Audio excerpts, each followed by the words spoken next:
Today on Sports Desk, the Rocket turns draft dodger and lands with the Argos. Joe Carter tries to lead the Jays to their third win in a row. And the Adams final shifts to the Forum in Montreal.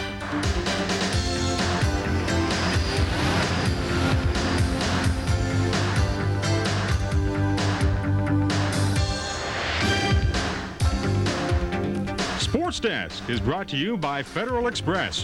When someone is depending on you to deliver, you can depend on us. Next time, send it Federal Express.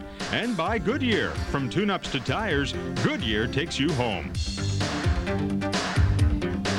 Hello, everyone. Welcome to our Sunday edition of Sports Desk. I'm Jim Van Horn at our TSN Control Center. Also ahead in the next 30 minutes, the Cubs lose another starter.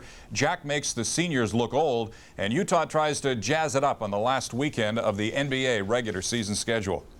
But the big news today comes from what has traditionally been an unlikely source. In years past, it was always the stars of the CFL who wanted a crack at the NFL. Today, the CFL stole the thunder from the NFL on draft day when it was announced this morning from Los Angeles that the projected top pick in the college draft, Rocket Ismail, had signed with the Toronto Argos and had become the highest paid player in all of football.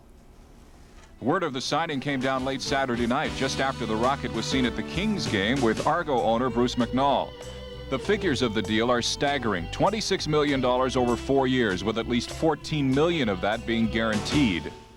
That would make him the highest paid football player in history, surpassing the $4 million that San Francisco 49er quarterback Joe Montana earns each season.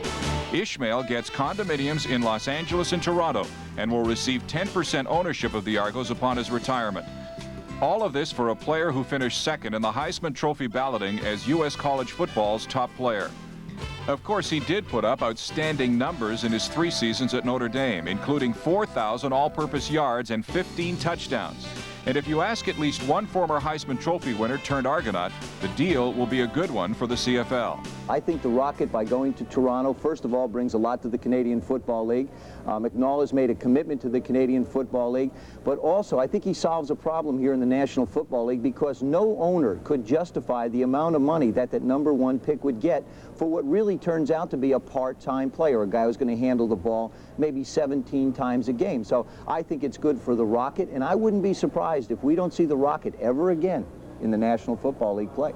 Sunday afternoon, McNall held a press conference announcing his latest signing, and the guest of honor explained why he chose the CFL over the NFL, other than the obvious $26 million reason. Mr. McNall and his organization had the reputation of kind of going beyond the treating you like a piece of meat kind of thing, and that really was something that in the back of my mind really played a large part. McNall also explained that he had talked to many of the other CFL owners, and they understood and supported the signing. I think they understand what our goals are here, which is not just a competitive edge with the Toronto Argonauts.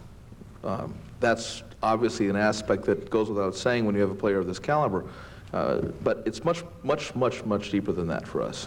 It has to do with the league, it has to do with an identity, an awareness, things like that, and I think they're all supportive of this arrangement.